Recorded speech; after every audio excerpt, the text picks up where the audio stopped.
Good morning mga kalaro. Narito na naman tayo para maglaro tayo sa ating kusina. Ang lalaroin natin ngayon ay talagang pure na Filipino food. Okay? Matagal ng panahon gusto kong luto ito pero hindi ko mailuto-luto. Mayroon tayong isang bowl na pinakuluan ko ng munggo. Ito munggo. Sumuto sa probinsya. Gagawin natin ito yung bisadong munggo. Ito ang ating mga panlahok. Gigisa natin sa bawang, sibuyas, kamatis, at pork. Yan, may baboy. Meron pang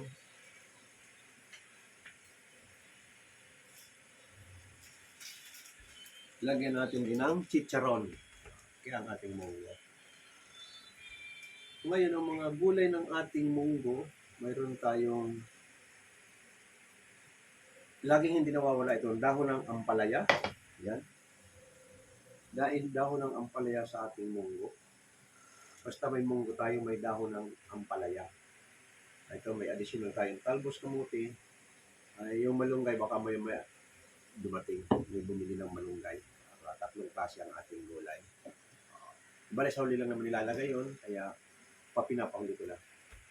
Ngayon, ang ipapartner natin sa ating munggo, dapat tuyo lang ang ating kapartner. Walang sabaw, walang alman. Kaya ito, mayroon tayong bangos. Ayan. Ang bangos, gagawin natin itong daing. Ayan. Ngayon, sa mga hindi pa marunong magdaing, ganito lang ang pagdaing natin, ha? Ayan. Itatalikod mo lang sa'yo yan. Ganyan. Tatalikod mo lang sa'yo sa ating mga bakuhan. Ayan. Pag hiniwa mo dito yan, sa may buntot, yan, didiritso mo lang yan. Yan.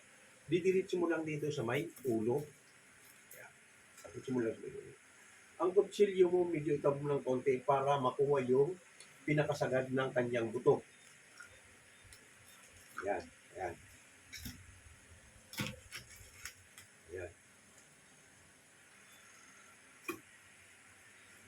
Ayan, sabi ko, para makuha itong sagad sa buto dito, sagad sa buto na ito. Ayan. Pag hinila mo na ganyan kutsilyo mo, parang iaano mo na yung ano mo, maditik ng daliri mo na yung kutsilyo sumasayad na doon sa dulo sa ano ng ating pinakabuto ng bangos. Para malinis tingnan na yan. Straight yan. Sa ating mga hindi pa marunong magludaing ng bangos, ha? Ididimo mo natin, nakatalikod sa iyong bangos, hihiwaan mo dito sa may buntot at hakatin mo kutsilyo. Ayun. Ganun lang ang pagdadaing natin ng bangos. Ang taba ng bangos. Itong pinaka-atay, yan ito, atay o. Ito pa. Tatanggalin mo lang itong updo. Ito yung updo. Hindi mo isama sa prito ito, masarap. Yan. Kamayin mo lang, tanggalin mo yung updo. At itong bitukan naman, palimbaw marami kang dinadaing na bangos. Katulad nito kataba. Yung bitukan. Ayan, ang taba. Okay, tamang mataba. Yan. Ang ginagawa namin ito, yung nasa Malacanang ako nung araw, lilinisin mo lang ito. Ito kung pinakano, hiwa-hiwain mo ng kutsilyo, titpitin mo ng kutsilyo hanggang sa maugasan mo. Ito buo lang itong taba na yan. Igisa mo sa maraming kamatis, lagyan ng tuyo, konting kalamansi. Ang sarap para sa kanin. Yung pag marami, pero pag ganito isang piraso, kahit ako nakakatamad din sa ito isang piraso. So ngayon, pagtanggal mo ng bituka, nauna, di ba? Bago mo sunod itong hasang. Ayan. Susungkitin mo lang yung daliri doon sa kabila na yung pinakaano niya ng hasang. O, ayan. Para masundot mo yung hasang niya, para makuha mo. Buo. Ayan. O, ganun. Ang ibig sabihin ko, nakuha mo yung hasang. Ngayon, kung paninda ang gagawin mo, pwedeng buo. Ayan, buo. Ngayon, katulad dito, pang pamilya, gagawin ko nito, ipoporsyon ko ito. Kasi para sa amin lang naman ito.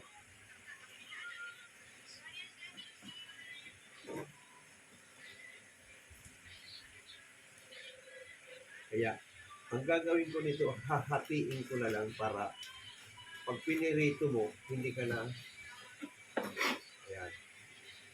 Ito ang tinatawag na kagbabae sa daing. Bakit tinawag itong kagbabae? Kasi manipis siya, maliit lang na siya. Ito naman, ang tinatawag na kaglalaki, kasi kaglalaki, nandito yung buto niya. Ayan. Yan ang mga tawagan sa daing. Sasabihin mo, pre, tirahan mo ko ng daing na saan part? Parting babae. So, magbabae. Parting lalaki, yung may buto. Yan ang tawag sa daing. So, ngayon, gagawin natin itong pambahay lang kasi paparas natin sa munggo, malilit lang ang hiwa. Ginawa natin yung pagbabae ng 3 hiwa. Kaya 3 hiwa. Itong kaglalaki, pwede natin gawin 4 kasi malalaki. Kaya.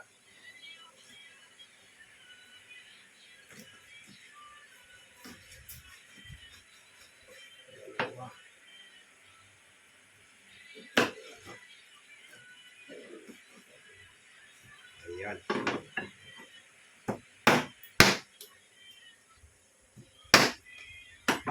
Nagawa natin ng 4 yung taglalaki. So, mayroon tayong 7 hiwa. O 7 servings, kumbaga. 7 servings na ano natin siya. I-mamarinate natin, balawang ko muna, hugasan ko muna ha.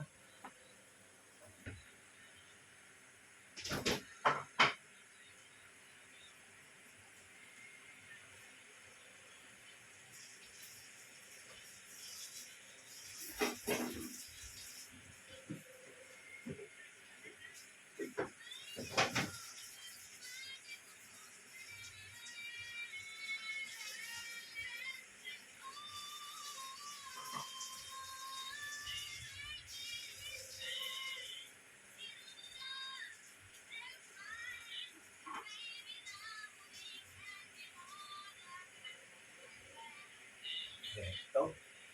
So, nahugasan na natin yung ating bangos. Imamarinate natin siya sa suka na may bawang. Yan.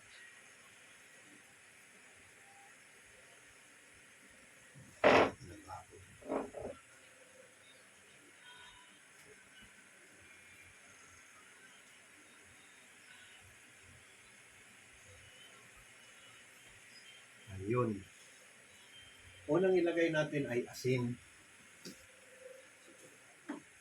Taman lang at sa munggo. Taman lang ang alat ng ating daing. Ito yung ating suka na galing dito sa dato puti na binabad natin sa mga panangkap. Kaya malasa na ito. Sili, sibuyas, tanglad, luya, nandito na lahat. Ibubuhos natin ang tinuli dito.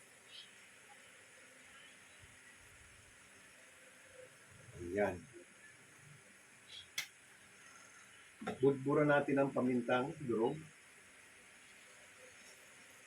Ayan.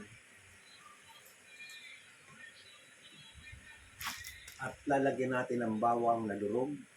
Ayan. Mamaya natin haluin. Umamarin. So sa halagang 150 na bangos, halagang 150 bangos, nalagyan natin ng suka, bawang, paminta. Suka, bawang, paminta, asin. So, estimate mo na lang 20, 170. 170, good for 7 person na hiwa ng bangos. Okay. Sabihin na natin ay 6 na lang. 6 servings na lang kasi baka may magdubli maliit. Baka man mamalilitan. Huwag na natin sabay yung pang-7. So, 6, panalo pa rin sa 170. Yung ating munggo, nagkakahalaga itong munggo lang, nagkakahalaga ng 50. 50. Yung talbos kamuti at Sa 20 ang ampalaya. Pagkamahal naman ang ampalaya. 20 isang tali. 10 yung talbos kamuti. 30. Itong gabi ay 30 din. 60. Yung baboy na panggisa natin ay 70. 130. Kamati, sibuyas, palagay mo na lang ay 20. 190. 190 plus 40, 50 ang ano, 240. 240. Plus 20 chicharon, 260. Plus 10 malunggay, nagpabila ko malunggay, 270. Okay, sa 270, ang kakain naman itong munggong ito, sabihin na natin mga 15 person. Kasi lalagay mo pa na sabaw yan, mga 15 person. Sa 15 person, yung 270 panalo. Kayang-kaya na maninipis ang bulsa itong munggo at itong laing na bangos. So, kaya lang magkamats itong dalawa, kaya yan ang niluto. Okay, magpasama na tayo ng message na.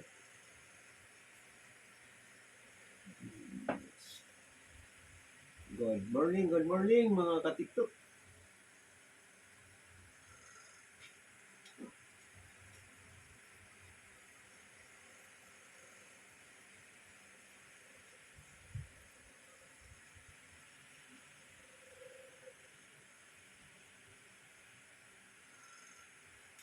Tap lang guys. Please tap lang.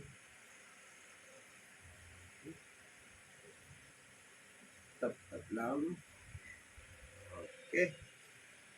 Sa ating gulay na munggo, mayroon pa pala tayong hindi ko na ididimo sa inyo kung bakit ako may gabi. Ayan. Itong gabi na ito, dudurugin natin sa kaya sama natin pagkulugan. Dudurugin natin ito. Iba yung lapot ng munggo na may gabi. Para sa akin malinamnam at masarap ang lasa ng munggo na may dinurog na gabi. Itong gabing ito ay gabing pangsigang. Yan. Yan ang pagkakaiba ng aking munggo at may chicharon. Kaya iba ang lasa ng aking munggo. Ngayon sa Bicol, timplado na lahat yan, hahanguin mo yan, separate mo kung gusto mo. Bicol style, lalagyan mo ngayon ng gata. Ayan, ang munggo ng Bicolano ay may gata.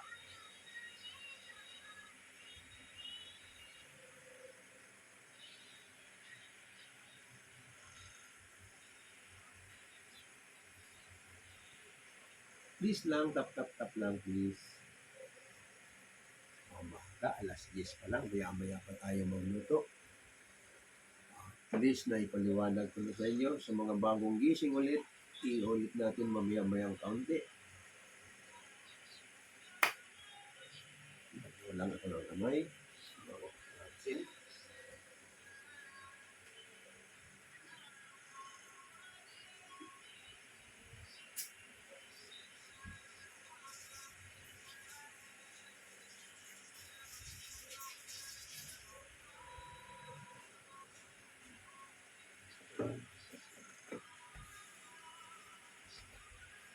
Sa ating mga nagluluto ng munggo, ang munggo natin ay dalawang klase.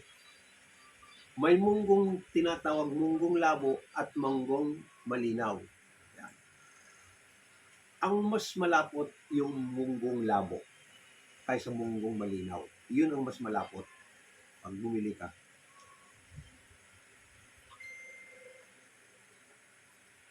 Tap lang please.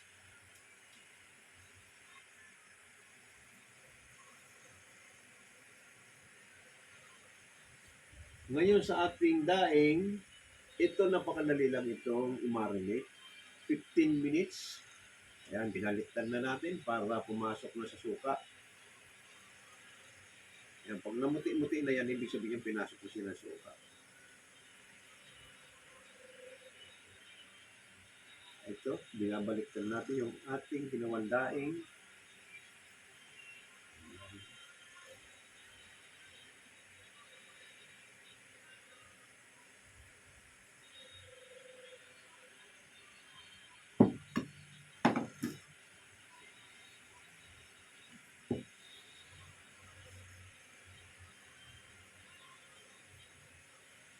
Good morning, Pam. B. Ano ang ibig sabihin ng pambihira? Good morning, pambihira.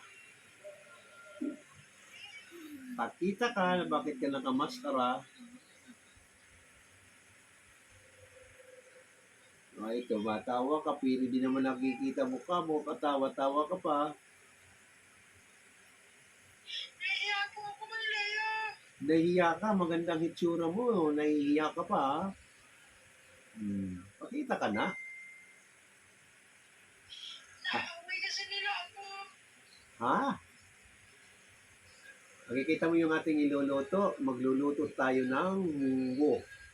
Munggo na may kapartner ng daing na bangus. Ayan. Yan ang luluto. Oh, Pilipinong-Pilipino po dito. At kayang-kaya ito na kahit manipis ang bulsa mo, kayang abutin ang ating iluluto. Diyan ako magtatanghalian, Mang Leo. Pambihira ka talaga, ayaw mo magpakita. Pakita ka na. Ito na yung ating malunggay. Dito na yung ating malunggay na ilalabas natin sa ating habang nakikipagpintuhan tayo. Sandali lang ha. Puhugasan ko na yung malunggay. Thank you, Miss Bye-Bye.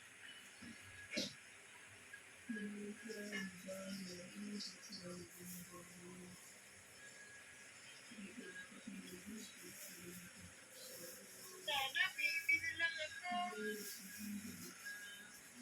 Alam ko, okay.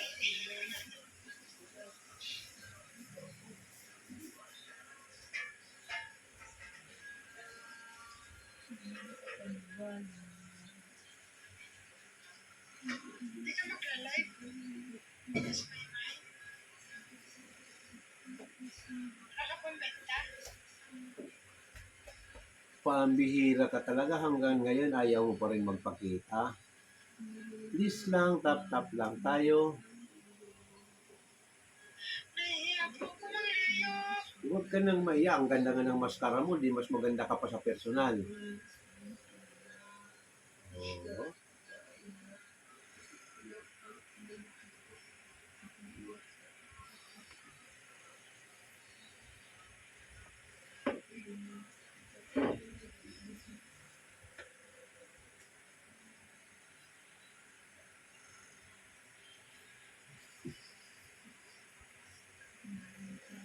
Mami! RM! Mami! Okay, hihimayin natin ngayon yung ating malunggay. Tatlong klase ang lahok ng ating munggo. Yan. Ayan guys, nasaksihan natin kung paano magluto ng munggo si Mang Leo. Ayan, dinimo ko na sa inyo ha, in-explain ko na. Ang karamihan nagluto-luto ng munggo, walang gabi. Ako may gabi. Kaya ako nilagyan ng gabi ang pampalapot. Masarap ang munggong malapot. Ayan guys, alam niyo na guys. Alam nyo na ha. Alam nyo na kung paano magluto ng munggong masarap. Pag nakulo na, tatanggalin nyo yung balat. Yan, pakukuluin ko pa yan. Tatanggalan ko pa ng balat ng munggo na yan. Nilaga ko lang kanina para hindi tayo gawin sa oras. Para ngayon maidimo ko man sa inyo, ay kumulo na yan. Pag laglag ko ulit sa tubig na may sasabaw niya yung pinakukulo, matatanggalan na siya ng balat.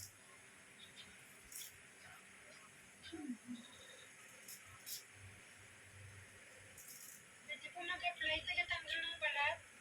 Pwede naman. Malapit ka ba rito? Yan ang tanong. Taga saan ka nga pala pambihira? Pambihira, hindi mo naman sinasabi kung taga saan ka.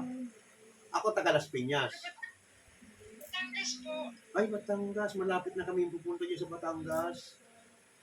Yung Ano anak, po sa may tamang naso to. yung anak ko nakabili ng bahay dyan sa Tanawan. Malayo po. Malayo ko sa Tanawan. Yun. Pizza 8 ata lilipat na sila. Kaya pupunta ko ng Batangas. Ay, yung mga baguhan naman na hindi marunong maghimay ng malunggay. Ayan. Sa umpisa, hahaplusin mo lang yon para makuha mo. Pero itong maliliit na ito, hihimayin mo pa rin. Pero para sa akin, hindi ko hinihimay lahat ito ng talagang dahon lang. Sinasamahan ko pa rin ng tangkay na maliliit ito. Kasi nahandito ang vitamins sa tangkay. Hindi sulit sa dahon. Kaya lang naman, masagwa naman kung ganito kalalaki ang isusubo mong kakalang sa bunganga. Pero pag mga liliit na katulad nito, kalit na ito, kahit hindi mo nahimayin yan, malululok mo na yan.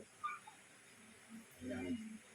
Tinatanggal ko lang yung mga 2 inches ang haba. Pero pag maiksi hindi na, katulad nito, ang haba ito. Ayan. Sa mga baguhan na hindi marunong maghimay ng malunggay. Yan. Pisit-pisilin mo lang para hindi malamog. Ayan. Matatanggal mo yung tangkay.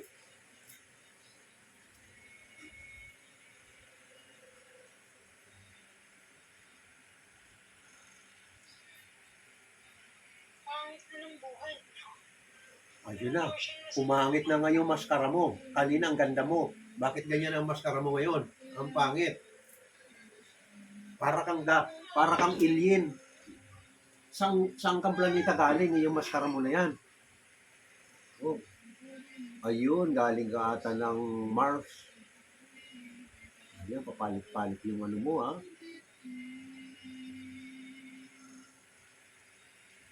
Oy, sino bang kalaro ko? Sige, rematch. Naglalaro ka pa pala. O, rematch, start tayo.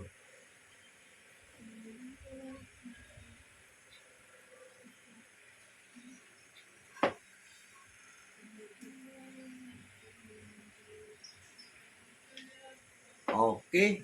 Sa mga bagong gising, ha? Inuulit ko ulit ang aking pagdidimo ng ating iluluto. Ito ang munggong pinakuluan. Pag iginisa natin ito, pakukuluin uli, tatanggalin yung balat. Ayan. Itong munggo na ito, nagkakahalagang 50. Sa madaling sabi, lahat-lahat, pati panahok, yung baboy naman ay 70. Sa lahat-lahat, kinumpute ko na kanina, umabot ng 270. Sa good for 15 person ang munggo. O, yan estimate ko sa kakain ito. Ay marami-rami. So, kayang-kaya naman ipis ang bulsa ito. Kasi yung atado ng munggo, mayroon 30, may 20, may 30. So, ang kinuha ko, isang 20, isang 30. Kaya pag kaunti lang kayo, pwede mo kunin lang yung 20. Kaya kayang-kaya nga mo ito ng maninipis ang bulsa, ang ating menu ngayong araw na ito. May lahok siya ng talbos kamote, dahon ng malunggay, at dahon ng ampalaya, at may extra pang chicharon. Ang kapartner niya naman ay daing na bangus na nagkakahalaga lang ng 170. Ayan. Sa halagang 170, mayroon tayong 6 to 7 person ang kakain. Okay, tapos na yung pagdidimo nating preparasyon. Mamaya, sa tapat tayo ng kalan, ha?